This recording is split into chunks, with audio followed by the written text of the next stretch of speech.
नमस्कार साथियों, स्वागत है आपका अपने इस परिवार रेप्लिकेशन ऑफ मनु में। साथियों, आज के इस क्लास में हम लोग बायोलॉजी की शुरुआत करने जा रहे हैं और बायोलॉजी का जो पहला चैप्टर है स्टडी ऑफ सेल यानी कोशिका विज्ञान।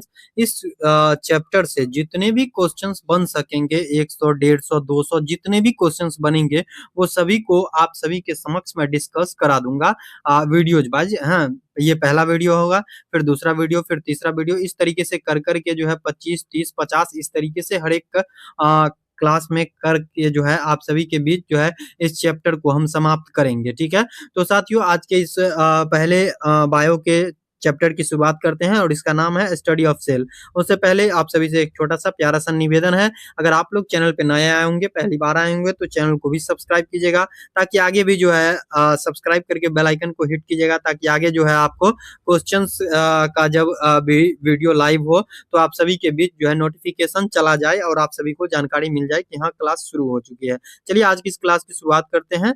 तो साथियों आज का ये मतलब कि ये आप लोग का सिलेबस है, ये तो आपको पता ही है कि आपको 25 क्वेश्चन फिजिक्स, केमिस्ट्री, बायो, उसके बाद यहाँ से एक क्वेश्चन 5 मार्क्स का होता है। ये सब चीज तो आप समझ ही चुके हैं, बाकी मैं क्या समझाऊं। ठीक है, यहाँ पे ये ऐसे ही स्लाइड लगा दिया है तो ये सब चीजें आप लोग को समझ में आती ही हैं। बाकी हम लोग क्वेश्चंस की तरफ मूव कर चुके हैं और पहला क्वेश्चन आपके स्क्रीन पे आ चुका है। साथियों ये क्वेश्चन कह रहा है निम्नलिखित कथनों पर विचार कीजिए। पहला कथन क्या है? पहला कथन है कि कोशिका सजीवों की रचनात्मक एवं क्रियात्मक इकाई है। बात बिल्कुल सही है। पहला क्वेश्चन कह रहा है कि कथनों पर विचार कीजिए और पहला जो मतलब ये क्वेश्चन का लाइन है वो कह रहा है कि कोशिका सजीवों की संरचनात्मक और क्रियात्मक इकाई। बात बिल्कुल सही है। तो यहाँ पे जो है संरचनात्मक इकाई, ये बात बिल्कुल सही है। उसके बाद दूसरा कथन कह रहा है कि कोशिका के अभाव में सजीव के शरीर का निर्माण संभव नहीं है। अगर कोशिका नहीं होगी तो जीव का शरीर का निर्माण होगा क्या? तो नहीं होगा। ये बात भी बिल्कुल सही है। तो यहाँ पे कथन आंसर जो हो जाएगा उपयुक्त में से कौन सा कथन सही है? तो कथन जो सही है उसको टिक करना है। ठीक है, इस तरीके का क्वेश्चंस आजकल के एग्जाम में बहुत ज्यादा पूछा जाता है, तो इस तरीके के क्वेश्चंस को थोड़ा समय दे करके दिमाग को शांत करके एकदम से पढ़ना है लाइन वाइज और उसके बाद आंसर टिक करना है। तो पहला जो ऑप्शन है कह रहा है केवल 1, दूसरा कह रहा है केवल 2 और तीसरा ऑप्शन कह रहा है कि 1 और 2 दोनों सही है। तो 1 और 2 यहाँ पे दोनों सही है साथियों, यानी कि इसका आंसर सी हो जाएगा। आप लोग अपना कॉपी एक बना लीजिएगा अलग से, ठीक है, और उसमें ये सभी क्वेश्चंस का आंसर जो है आप लोग लिख करके याद कीजिएगा। ठीक है, तो चलिए अगला क्वेश्चन कह रहा है कि कोशिका, कह रहा है अगला क्वेश्चन, कोशिका के किस भाग में सम्मिलित रूप से साइटोसोम पाया जाता है? साइटोसोम कहा जाता है, सॉरी साइटोसोम कहा जाता है। तो कोशिका के किस भाग को सम्मिलित रूप से यानी कंबाइंड रूप से साइटोसोम कहा जाता है? क्या कोशिका झिल्ली, कोशिका द्रव्य यानी साइटोप्लाज्म, सेल मेम्ब्रेन और उसके बाद कोशिका द्रव्य में स्थित कोशिकांग होगा। यहाँ पे ये छूट गया है, तो इसका आंसर जो हो जाएगा ये सभी हो जाएगा, यानी कि डी हो जाएगा इसका ऑप्शन का सही राइट आंसर। चलिए आगे बढ़ते हैं। अगला जो क्वेश्चन कह रहा है वो देखिएगा, साइटोसोम के अंतर्गत निम्नलिखित में से कौन एक शामिल नहीं है? कौन एक शामिल नहीं है? क्या केंद्रक नहीं पाया जाता है? क्या कोशिका झिल्ली नहीं पाया जाता है? कोशिका द्रव्य एवं उसमें जो स्थित कोशिकांग होता है वो नहीं पाया जाता है? उसके बाद कह रहा है डी नंबर ऑप्शन कह रहा है कोशिका द्रव्य स्थित कोशिकांग जो है ये नहीं पाया जाता है। तो इसका राइट आंसर बताइएगा। तो देखिए साइटोसोम के अंतर्गत जो है ना, साइटोसोम के अंतर्गत निम्नलिखित में से कौन एक शामिल नहीं होता है? तो न्यूक्लियस यानी केंद्रक शामिल नहीं होता है साथियों। ओके, यहाँ पे ए नंबर ऑप्शन हो जाएगा सही।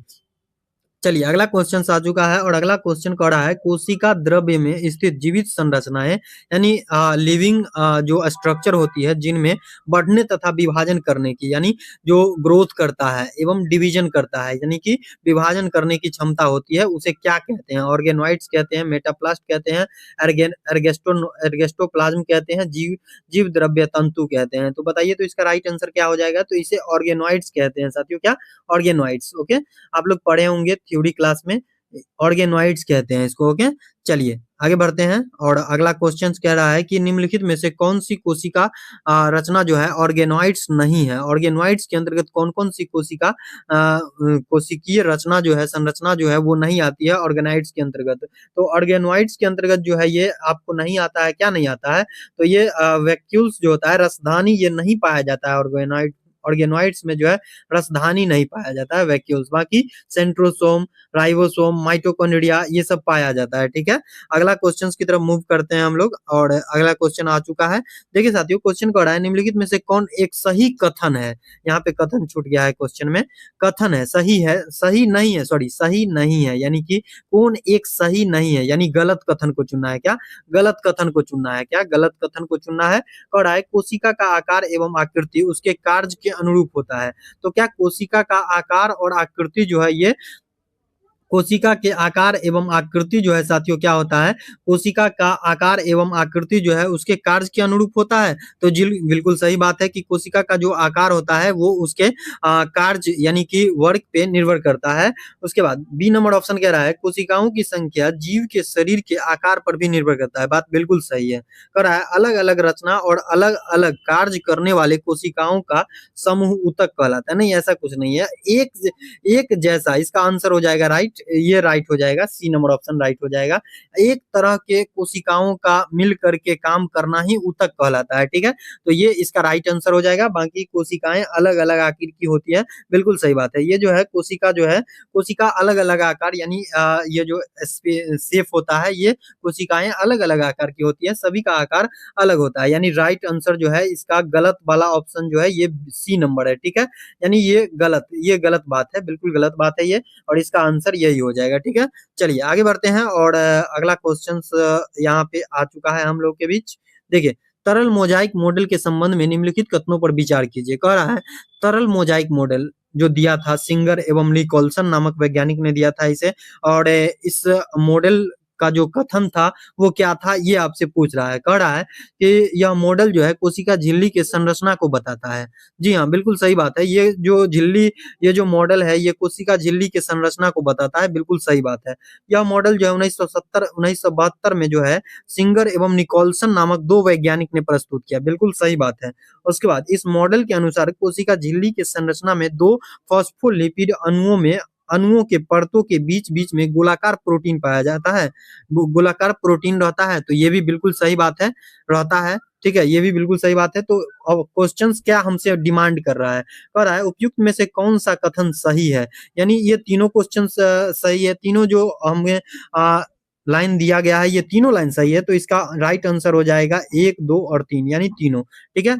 अगला क्वेश्चन की तरफ मूव करते हैं और अगला क्वेश्चन आ चुका है। देखिए, कोशिका का कौन सा भाग जो है माइक्रोबिलाई, सिलिया तथा फ्लैजिला जैसी संरचना का निर्माण करता है। ये क्या है, ये कूटपाद है जो अलग अलग कोशिकाओं में जो मतलब कि ये माइक्रोबिलाई, सिलिया, फ्लैजिला ये कूटपाद है, ठीक है। ये अलग अलग कोशिकाओं में जो है अलग अलग वर्क करता है, ठीक है। तो क्वेश्चन हमसे डिमांड कर रहा है कोशिका का कौन सा भाग जो है माइक्रोबिलाई, सिलिया तथा फ्लैजिला जैसी संरचना का निर्माण करता है। क्या कोशिका झिल्ली निर्माण करता है, कोशिका भित्ति निर्माण करता है, एंडोप्लाज्मिक रेटिकुलम निर्माण करता है, राइबोसोम निर्माण करता है। बताइए इसका क्या आंसर हो जाएगा। तो कोशिका झिल्ली यानी सेल मेम्ब्रेन इसका राइट आंसर हो जाएगा। ये क्या करता है, माइक्रोबिलाई, सिलिया एवं फ्लैजिला जैसी कूटपाद का निर्माण करता है। ये संरचना है जिसको कूटपाद बोलते हैं, और इसका निर्माण जो है कोशिका झिल्ली यानी सेल मेम्ब्रेन करता है। ओके, चलिए अगला क्वेश्चन की तरफ मूव कर चुके हैं और ये क्वेश्चन कह रहा है परासरण की क्रिया किसके द्वारा संपन्न होती है, यानी ऑस्मोसिस। क्या साथियों, ऑस्मोसिस जो है ये किसके द्वारा संपन्न होता है, कोशिका झिल्ली, कोशिका भित्ति, केंद्रक, किसके द्वारा, और डी कह रहा है ए और बी दोनों। तो बताइएगा इसका राइट आंसर क्या हो जाएगा। तो ये कोशिका झिल्ली के द्वारा होता है, कोशिका झिल्ली, क्या कोशिका झिल्ली यानी सेल मेम्ब्रेन के द्वारा। अगला क्वेश्चन कह रहा है कोशिका अंगक राइबोसोम के संबंध में कौन सा एक सही नहीं है, यानी गलत कथन है। क्या साथियों, गलत कथन है, गलत कथन को चुनना है। क्या, गलत कथन को आप लोग को चुनना है। राइबोसोम दो प्रकार के होते हैं, बात बिल्कुल सही है। 70S और 80S प्रकार के राइबोसोम होते हैं, बात बिल्कुल सही है। राइबोसोम ये दो तरह के होते हैं, जहां पे जैसा डिमांड होता है उस तरीके से ये अपना वर्क करता है, ठीक है। तो यहाँ पे देखिए राइबोसोम दो तरह के होते हैं, 70S और 80S। अगला कथन कह रहा है कि 70S राइबोसोम प्रोकैरियोटिक सेल में होता है तथा इसके दो सब यूनिट 30S एवं 50S होता है। बात बिल्कुल सही है। जो 70S राइबोसोम होता है ना, इसका ये प्रोकैरियोटिक सेल होता है और इसका भी दो सब यूनिट होता है जिसे 30S और 50S कहा जाता है, ठीक है। तो यहाँ पे ये भी बिल्कुल सही लाइन है। और अगला जो लाइन कह रहा है कि 80 एस राइबोसोम यूकैरियोटिक होता है तथा इसके इसके भी दो सब यूनिट होता है। 80 एस जो राइबोसोम होता है ना, इसका भी दो सब यूनिट होता है। जैसे एक तो हो गया कि 70 एस राइबोसोम और 80 एस राइबोसोम। पहला कथन ये है कि राइबोसोम दो तरह का होता है। बिल्कुल सही बात है, राइबोसोम दो तरह का होता है। राइबोसोम 70 एस जो होता है ना, इसका भी दो सब यूनिट होता है, 30 एस और 50 एस। उसके बाद यहाँ पे 80 एस जो राइबोसोम होता है, इसका भी दो सब यूनिट होता है, 40 एस और 60 है। इसमें आप नंबर पे नहीं जाइएगा, ये एक तरह का प्रकार है जो वैज्ञानिकों के द्वारा नाम दिया गया है, ठीक है। इसके बाद ये क्वेश्चन अगला जो कथन कर रहा है, राइबोसोम प्रोटीन तथा लिपिड का बना होता है क्या। राइबोसोम जो होता है ना, ये ग्लाइकोलिपिड और प्रोटीन की बनी होती है, ठीक है। ये बिल्कुल सही बात है। यानी इसमें से जो इसका जो सॉरी इसका जो आंसर हो जाएगा, राइबोसोम जो है प्रोटीन तथा लिपिड के नहीं बने होते हैं। सॉरी, ये गलत ऑप्शन है, गलत को ही चुनना था और ये गलत, डी नंबर ऑप्शन गलत है। राइबोसोम जो होता है ना, ये प्रोटीन और लिपिड के नहीं बल्कि प्रोटीन और लिपिड को जो है ये नहीं बनी होती है राइबोसोम, यानी डी नंबर ऑप्शन जो है इनका बिल्कुल राइट आंसर है। चलिए अगला क्वेश्चन की तरफ बढ़ते हैं। ज्यादा समय लूंगा तो ज्यादा वीडियो लंबा हो जाएगा, क्लासेस ज्यादा लंबा हो जाएंगी। प्रोकैरियोटिक सेल में माइटोकॉन्ड्रिया के सदृश से माइटोकॉन्ड्रिया के जैसा कौन सी रचना पाई जाती है जो श्वसन यानी रिस्पायरेशन तथा सेल डिवीजन में यानी कोशिका विभाजन का कार्य करती है। मीसोसोम करता है, स्पिरोसोम्स करता है, ग्लाइको ऑक्सीसोम करता है, प्रॉक्सीसोम करता है, क्या करता है बताइए। तो यहाँ पे राइट आंसर बताइएगा। तो इसका जो राइट आंसर होगा ये मीसोसोम करता है, क्या मीसोसोम करता है। ओके, चलिए अगला क्वेश्चन। अगला कह रहा है कोशिका के अंदर ग्लाइकोलिपिड व ग्लाइकोप्रोटीन निर्माण का जो सक्रिय स्थल है वो कौन सा है। एंडोप्लाज्मिक रेटिकुलम यानी अंतःपंद्रव्ययी जालिका, राइबोसोम्स, उसके बाद गोल्जी बॉडी, लवक यानी प्लास्टिड। बताइए तो इसका राइट आंसर क्या हो जाएगा। तो राइट आंसर जो हो जाएगा गोल्जी बॉडी जो होता है ना, ये कोशिका के अंदर ग्लाइकोलिपिड व ग्लाइकोप्रोटीन निर्माण में सक्रिय यानी एक्टिव पैलेस जो है ये बनाने का कार्य करता है, ठीक है। चलिए अगला क्वेश्चन की तरफ। और अगला क्वेश्चन ये रहा, कह रहा है निम्नलिखित में से कौन सी कोशिकीय संरचना कोशिकीय परिवहन तंत्र का निर्माण करती है तथा केंद्रक से कोशिका द्रव्य में आनुवंशिकी पदार्थ यानी जेनेटिक जो मटेरियल होता है उसको ले जाने का यानी पथ यानी मार्ग यानी रोड बनाता है। सिंपल भाषा में कहें तो रोड बनाता है, क्या जेनेटिक कोड को, जेनेटिक जो मटेरियल होता है उसको ले जाने का रोड जो है कौन बनाता है। राइबोसोम बनाता है, गोल्जी बॉडी बनाता है, इंडोप्लाज्मिक रेटिकुलम बनाता है, न्यूक्लियस यानी केंद्रक और अंतःपंद्रव्ययी जालिका, गोल्जी बॉडी, गोल्जी काय और राइबोसोम। हिंदी और इंग्लिश दोनों फेट करके मैं बोल रहा हूँ, ठीक है। तो ज्यादा दिक्कत नहीं होना चाहिए आप लोग को। तो इसका राइट आंसर बताइए आप लोग। तो ओके ओके, यहाँ पे इसका राइट आंसर हो जाएगा डी, इंडोप्लाज्मिक रेटिकुलम यानी कि अंतःपंद्रव्ययी जालिका। ओके, चलिए अगला क्वेश्चन कह रहा है, अगला क्वेश्चन की तरफ बढ़ चुके हैं। निम्नलिखित कथनों पर विचार कीजिए। देखिए साथियों, ये जो 2026 का दौर है, इसमें इस तरीके का जो क्वेश्चंस है आयोग के द्वारा बहुत ज्यादा पूछे जा रहे हैं। कथन में, कूट में, कारण में, इस तरीके का क्वेश्चन जो है देता है आयोग, ठीक है। जो भी आयोग है, जो भी अलग अलग एग्जाम आयोग कंडक्ट करवाता है, वो सभी एग्जाम में इस तरीके का क्वेश्चन जरूर देखने को मिलता है। और 2026 में जो है इस तरीके का जो क्वेश्चन होता है उसका वेटेज थोड़ा बढ़ा दिया है सब आयोग ने मिलकर के, ठीक है। हर एक एग्जाम में इस तरीके का क्वेश्चंस का पैटर्न जो है देखने को मिलता है। तो इस तरीके का कथन जो है यहाँ पे दो कथन दिया गया है और इसमें से आपको सही और गलत को चुनना है, ठीक है। विचार करना है, विचार विमर्श करके जो सही है उसे सही कहिए, जो गलत है उसे गलत कहिए। इंडोप्लाज्मिक रेटिकुलम चिकनी अंतःपंद्रव्ययी जालिका यानी कि स्मूथ इंडोप्लाज्मिक रेटिकुलम प्रोटीन के संश्लेषण तथा श्रवण यानी कि निष्कासित करने में भाग लेता है। तो क्या लेता है बताइए आप लोग। नहीं, इसका ये तो भाग नहीं लेता है क्या। हाँ, ये भाग नहीं लेता है। ओके, स्मूथ इंडोप्लाज्मिक रेटिकुलम जो होता है ना, ये प्रोटीन संश्लेषण और प्रोटीन का जो श्रावण यानी कि निष्कासित करना होता है, ये इसका कार्य नहीं होता है, ठीक है। उसके बाद 2 नंबर पॉइंट का रहा, रफ इंडोप्लाज्मिक रेटिकुलम यानी कि खुरदरी अंतःपंद्रव्ययी जालिका जो होता है, ये लिपिड तथा स्टेरॉइड के संश्लेषण में मदद यानी सहायक होता है। तो क्या सहायक होता है, ऐसी कोई बात है बताइए आप लोग। बताइए आप लोग, ऐसी कोई बात है। तो ऐसा कोई बात नहीं है, ना ही ये एस्टेरॉइड और ना ही लिपिड के संश्लेषण में मदद करता है। यानी कि दोनों कथन जो है गलत है। और उपयुक्त में से कौन सा कथन सही है, सही वाला हमसे पूछ रहा है, लेकिन सही तो है ये नहीं है। तो यहाँ जो हो जाएगा एक और दो, सॉरी ये नहीं आंसर होगा, सॉरी, ना ही एक होगा और ना ही दो होगा, यानी कि इसका डी आंसर हो जाएगा, ठीक है। चलिए अगला क्वेश्चन कह रहा है कि कोशिका का अचल संपत्ति जो होता है, अचल संपत्ति यानी कि जो कोशिका का संपत्ति होता है उसे उसको उसका नाम क्या है, ये आपसे क्वेश्चंस डिमांड कर रहा है। ठीक है, तो चलिए यहाँ पे न्यूक्लिक एसिड जो होता है, न्यूक्लिक एसिड के अंतर्गत डीएनए आता है क्या, डीएनए आता है। उसके बाद आरएनए आता है क्या, आरएनए आता है। ओके, डीएनए और आरएनए आता है न्यूक्लिक एसिड के अंतर्गत, ये चीज तो आप लोग को जानकारी होगा ही। चलिए अगला क्वेश्चन कह रहा है कि निम्नलिखित कथनों पर विचार कीजिए। देखिए इस तरीके का क्वेश्चन जो है बहुत आ रहा है आजकल के एग्जाम में। माइटोकॉन्ड्रिया कोशिका में पाए जाने वाले सबसे बड़े अंगक होते हैं क्या, माइटोकॉन्ड्रिया जो है ये कोशिकी ये माइटोकॉन्ड्रिया जो है ये माइटोकॉन्ड्रिया कोशिका में पाए जाने वाला सबसे बड़ा ऑर्गेन यानी कि अंगक होता है या नहीं होता है, ये आपसे क्वेश्चंस डिमांड कर रहा है। तो माइटोकॉन्ड्रिया जो है क्या कर रहा है कि माइटोकॉन्ड्रिया कोशिका में पाए जाने वाला सबसे बड़ा अंगक नहीं है साथियों, ये गलत है। माइटोकॉन्ड्रिया नहीं है बल्कि प्लास्टिड यानी लवक है। क्या साथियों, प्लास्टिड इसका आंसर होगा, इसका जो राइट आंसर होगा वो प्लास्टिड होगा। क्या साथियों, प्लास्टिड। ओके, प्लास्टिड होगा यहाँ पे। ये जो माइटोकॉन्ड्रिया नहीं होता है, सबसे बड़ा अंगक जो होता है ना जीव में, वो होता है प्लास्टिड यानी कि लवक होता है। ओके, तो ये गलत, पहला कथन तो ऐसे ही गलत हो गया। हरित लवक को कोशिका का रसोई घर कहा जाता है क्या, हरित लवक जो होता है उसको कोशिका का रसोई घर कहा जाता है? तो जी बिल्कुल ये कहा जाता है। कोशिका को जो है, कोशिका का रसोई घर जो है हरित लवक को कहा जाता है। गोल्जी काई की कोशिका के अणुओं का ट्रैफिक कंट्रोलर कहा जाता है। गोल्जी काई जो होता है उसको कोशिका अणुओं का ट्रैफिक कंट्रोलर कहा जाता है। तो क्या ये बिल्कुल सही बात है या गलत है? तो ये भी बिल्कुल सही बात है। ठीक है, यहाँ पे 3 नंबर ऑप्शन सही है, बाकी 1 नंबर गलत है और 2 और 3 सही आंसर है, मतलब सही बात है। ठीक है, तो उपयुक्त में से सही कथन का चयन करने को हमसे कह रहा है। तो देखिए 2 और 3 सही है ना, तो ए में कह रहा है 1 और 2 नहीं, एक ये तो होगा नहीं, 2 और 3 इसका राइट आंसर हो जाएगा, यानी बी हो जाएगा। ठीक है, चलिए अगला क्वेश्चन आ चुका है, कह रहा है निम्नलिखित कथनों पर विचार कीजिए। डीएनए को आनुवंशिकी पदार्थ कहा जाता है। तो पता ही है आप लोग को, डीएनए आनुवंशिकी पदार्थ के तौर पे काम करता है अलग अलग जीवों में, माइक्रो ऑर्गेनिज्म में, या फिर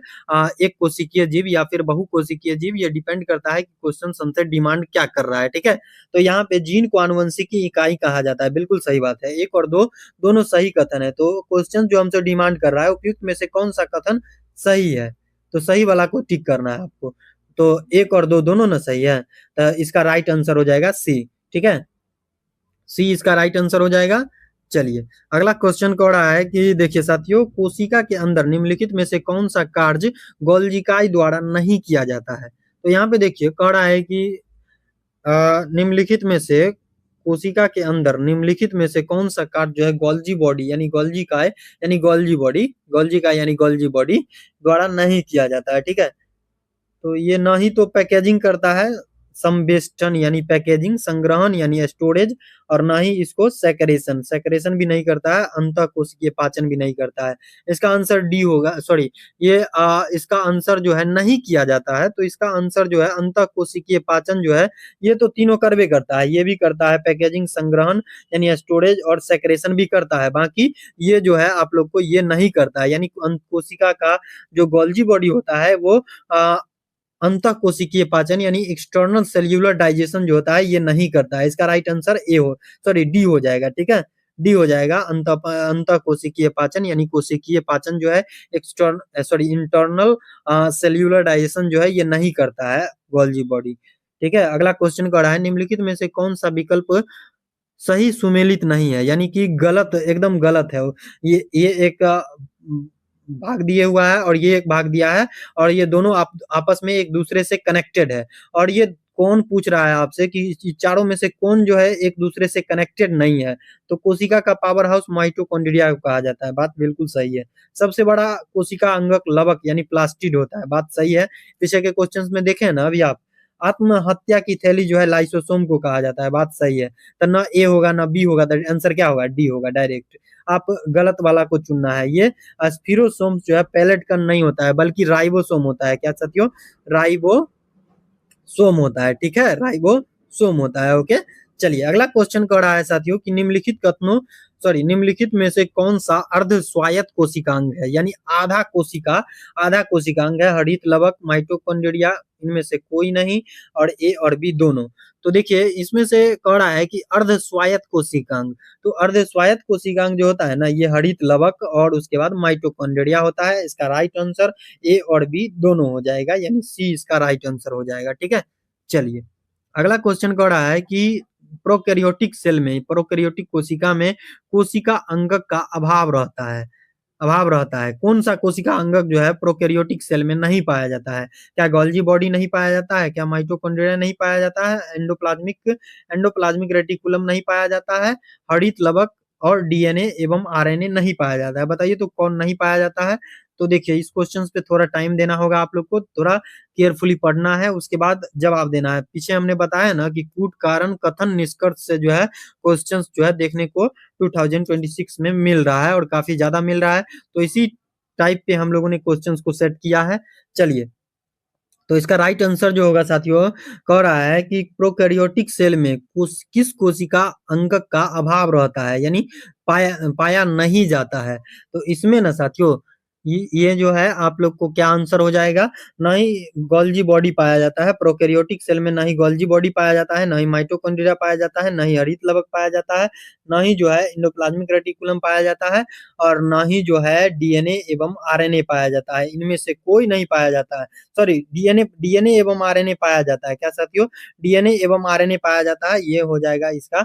डीएनए एवं आरएनए जो है ये पाया जाता है। क्या, डीएनए एवं आरएनए जो है पाया जाता है, यानी गोल्जी बॉडी नहीं पाया जाता है, माइटोकॉन्ड्रिया नहीं पाया जाता है, एंडोप्लाज्मिक रेटिकुलम नहीं पाया जाता है, हरित लवक नहीं पाया जाता है, डीएनए एवं आरएनए जो है ये पाया जाता है। तो इसको छोड़ करके 1 2 3 4 इसका आंसर होगा। क्या, तो देखिए 1 2 3 4 कूट में कौन सा है? तो देखिए 1 2 3 4 बी नंबर ऑप्शन कह रहा है, तो यानी इसका आंसर बी हो जाएगा। ठीक है, चलिए अगला क्वेश्चन देखिए, निम्नलिखित में से कौन सी रचनाएं पादप कोशिका में पाया जाता है परंतु जंतु कोशिका में नहीं पाया जाता है? देखिए ऐसा चारों में से कौन है जो प्लांट सेल में तो पाया जाता है लेकिन एनिमल सेल में नहीं पाया जाता है?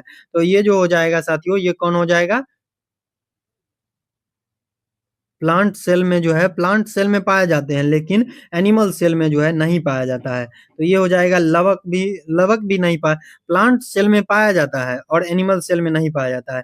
एनिमल सेल में लवक नहीं पाया जाता है, ना एनिमल सेल में कोशिका भित्ति होता है, ना बड़ी रिक्तिका होता है, बल्कि ये तीनों संरचना जो है, ये तीनों संरचना साथियों प्लांट सेल में पाया जाता है, यानी जो पेड़ पौधा होता है उसमें पाया जाता है। ये सब मानव में नहीं पाया जाता है, यानी या फिर मानव जैसे जो अलग जीव है, मानव, बंदर, चिंपैंजी और भी जो जीव है उस सब में जो है ये सब संरचनाएं नहीं पाई जाती है, यानी इसका आंसर बी हो जाएगा। ठीक है, इनमें से सभी इसका आंसर हो जाएगा। चलिए, निम्नलिखित में से कौन सी रचना जो है जंतु कोशिका में पाए जाते हैं परंतु पौधों की कोशिका में नहीं पाया जाता है? उसी टाइप का क्वेश्चन है। जो पहले पूछा है कि 22 नंबर जो क्वेश्चन पूछा है साथियों, वो पूछा है कि जो प्लांट सेल में पाया जाता है। अब ये कह रहा है कि निम्नलिखित में से कौन सी कोशिका है जो एनिमल सेल में पाया जाता है लेकिन प्लांट सेल में नहीं पाया जाता है? तो क्या प्लांट सेल में माइटोकॉन्ड्रिया पाया जाता है? नहीं ना हो। तो चलिए, लाइसोसोम भी नहीं पाया जाता है, सेंट्रोसोम भी नहीं पाया जाता है, और सॉरी इस क्वेश्चन को थोड़ा ध्यान से दे पढ़िए। निम्नलिखित में से कौन सी ऐसी रचना है जो जंतु कोशिका में पाए जाते हैं परंतु प्लांट सेल में नहीं पाया जाता है? तो प्लांट सेल में जो है साथियों, प्लांट सेल में जो है, यहाँ पे प्लांट सेल में क्या नहीं पाया जाता है? तो ये हो जाएगा इसका राइट आंसर। क्या हो जाएगा इसमें से? तो माइटोकॉन्ड्रिया जंतु कोशिका में पाया जाता है। ठीक है, यहाँ पे लाइसोसोम भी जंतु कोशिका में पाया जाता है, कोशिका झिल्ली भी जंतु कोशिका में पाया जाता है, लेकिन ये जो सेंट्रोसोम है ये पौधों की कोशिका में पाया जाता है। क्या, सेंट्रोसोम पौधों की कोशिका में नहीं पाया जाता है? इसका राइट आंसर सी हो जाएगा। सेंट्रोसोम जो है ये पौधा की कोशिका में नहीं पाया जाता है। सेंट्रोसोम जो है ये पौधा की कोशिका में नहीं पाया जाता है। ठीक है, चलिए अगला क्वेश्चन कह रहा है कोशिका सिद्धांत किसने प्रस्तुत किया था, यानी सेल थ्योरी जो है ये किसने दिया था? तो सेल थ्योरी तो रोबर्ट नहीं, स्लाइडेन तथा स्वान नामक दो वैज्ञानिक था, इन्होंने ही सेल थ्योरी प्रतिपादित किया था। ठीक है, चलिए अगला क्वेश्चन कह रहा है कोशिका सिद्धांत यानी सेल थ्योरी के अनुसार कोशिका विभाजन में मुख्य सृष्टिकर्ता यानी क्रिएटर की भूमिका कौन निभाता है? तो केंद्रक निभाता है। एक लाइन में आंसर है इसका, केंद्रक निभाता है। ठीक है, जो कोशिका विभाजन होता है, उसमें सेल थ्योरी के अनुसार जो मतलब कि उसमें एक अहम भूमिका निभाता है, वो केंद्रक यानी न्यूक्लियस निभाता है। आपने सेल डिवीजन पढ़ा होगा, इस तरीके से एगो केंद्रक एन्ने हो जाता है, एगो केंद्रक एन्ने हो जाता है, बीच से कोशिका टूट जाता है, 2 गो कोशिका का निर्माण हो जाता है। फिर 2 कोशिका से 4, 4 से 6, 6 से 8, फिर 8 से 16, इस तरीके से सेल डिवीजन जो है होते रहता है। ठीक है? चलिए। तो आज के लिए इतना ही है। 25 क्वेश्चंस का मैंने सेशन रखा था। आगे जो है 30 होगा, 20 होगा, 50 होगा, जो भी सेशंस जैसे-जैसे टाइप होते जाएगा, मैं आप सभी को जो है सेल से जो जो भी क्वेश्चंस बनेंगे, वो सभी क्वेश्चंस को आप सभी के समक्ष करवा दूँगा। तो इसका आंसर राइट हो जाएगा ये बी हो जाएगा, केंद्रक हो जाएगा यानी न्यूक्लियस हो जाएगा। मुझे उम्मीद है कि आपको ये क्लासेस जो है पसंद आई होगी। अगर आपको ये क्लासेस पसंद आई है, तो इस क्लास को एक प्यारा-सा लाइक कीजिएगा। चैनल पे नए होंगे, पहली बार आए होंगे तो चैनल को सब्सक्राइब कीजिएगा और बेल आइकन को हिट कीजिएगा ताकि आने वाला लेटेस्ट वीडियो का नोटिफिकेशन जो है आप सभी को मिल सकेंगी। उसके बाद इस क्लास को शेयर ज़रूर कीजिएगा। धन्यवाद आप सभी का। क्ला